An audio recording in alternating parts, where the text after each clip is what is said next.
John. We got a telegram from some lady friend of yours, a Bonnie something or other. Something you ain't telling me? Bonnie McFarland. She's a friend. Saved my life when I went after Bill and nearly got myself killed again. Oh, and now you two's in the habit of sending each other letters. How very nice. It weren't nothing like that. What's it say? I don't know. I can't... Well, you know I can't read. Give it here. You read that thing out loud? I ain't hiding nothing. Dear Mr. Marston, stop. Need corn sacks. Stop. Emergency. Stop. Weevils and moths ate entire county supply. Stop. Can you help? Not exactly the most romantic request, now is it? I guess not. And she saved your life, you say? Yes, ma'am. Well, then you're gonna have to help her and her family out. We've got a plentiful supply of corn sacks over near the silo. About the one thing Uncle didn't manage to have stolen while we was gone. Okay. Hurry back, John. And John, what's she like? You know. A little bit like you, I guess. She's a woman in a man's world.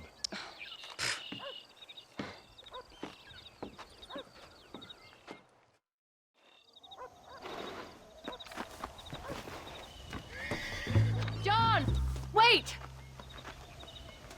Maybe I should meet this McFarland woman. What are you waiting for? We better hurry.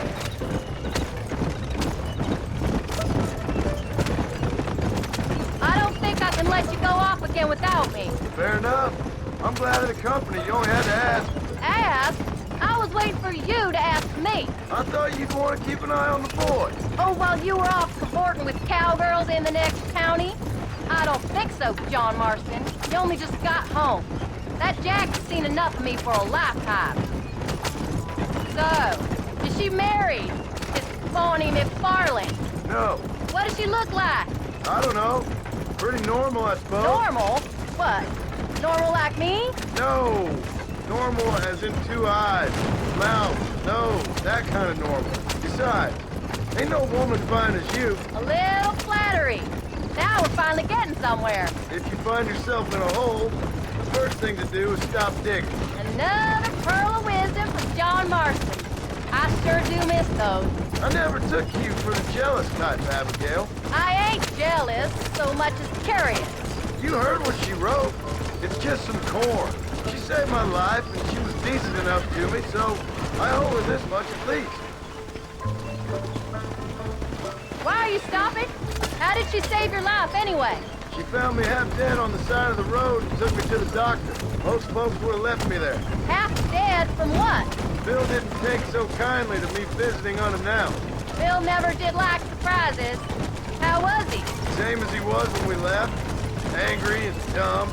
Taking his revenge out on the world. People down there was really scared of him. Bill? You gotta be kidding me. He was only frightening if you was afraid of dumb fools. Bill weren't so bad, but when Dutch went crazy, Bill took it hard. For a while, we all thought we'd found something right. A better way to live, but it was just a lie. So you saw before they did. Maybe.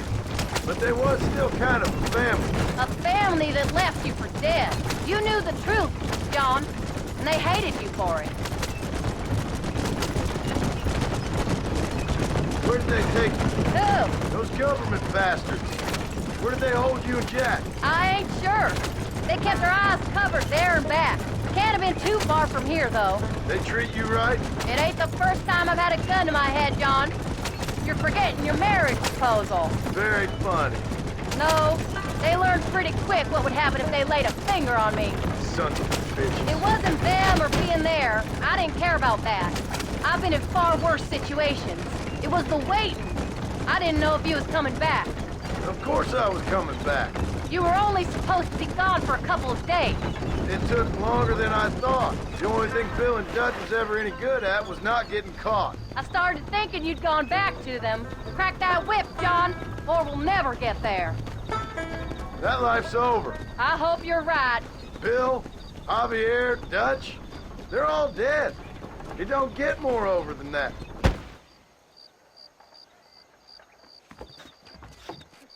came. Thank you so much. We lost the entire harvest. Miss McFarland, I'd like you to meet my wife, Abigail. Oh, ain't you quite the gentleman all of a sudden? It's a pleasure to meet you, Mrs. Marston. Likewise. Thank you for saving my husband's life, and for teaching the miserable goat some manners, among other things. I didn't teach him anything. I know better than to try to change a man. You should meet my father. Oh, people can change, Miss McFarland. John and I have to believe that more than anybody. This is a decent first harvest for you, John. You should be proud. That's good land you got there.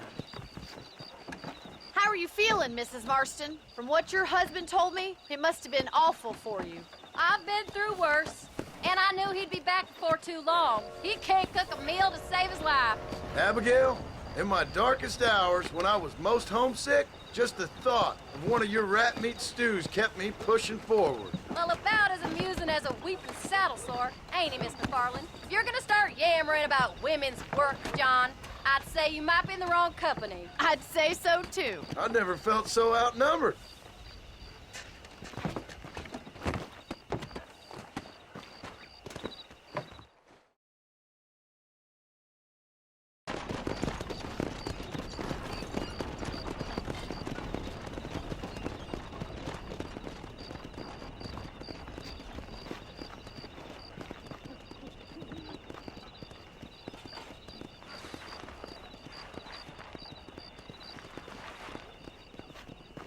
Ma'am?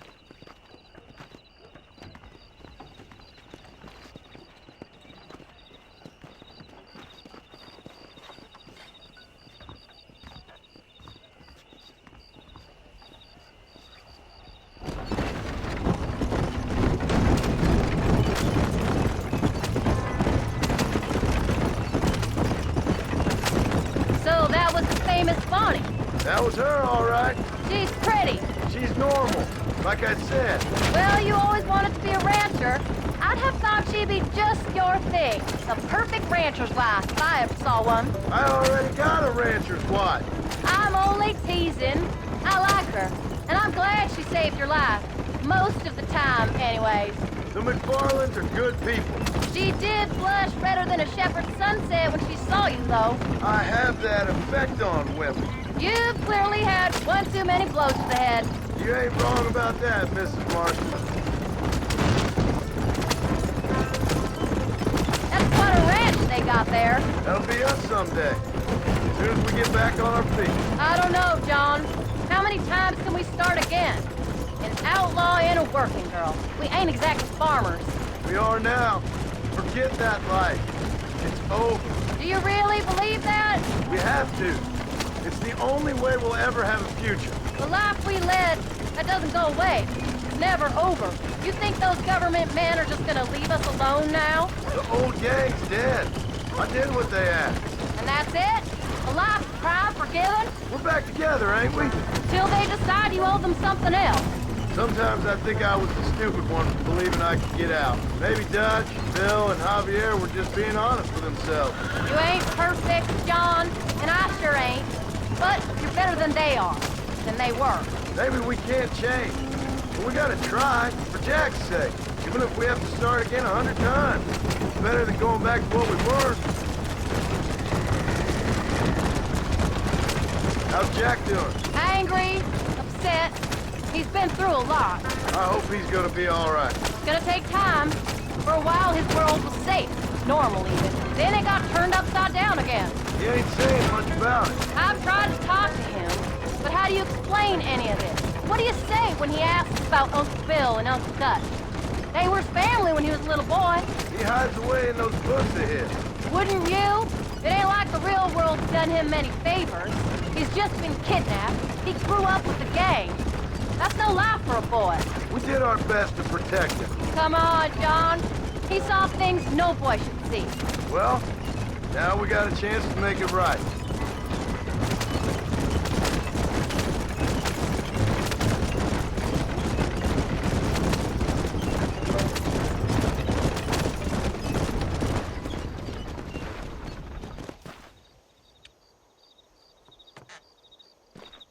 We did good today, John.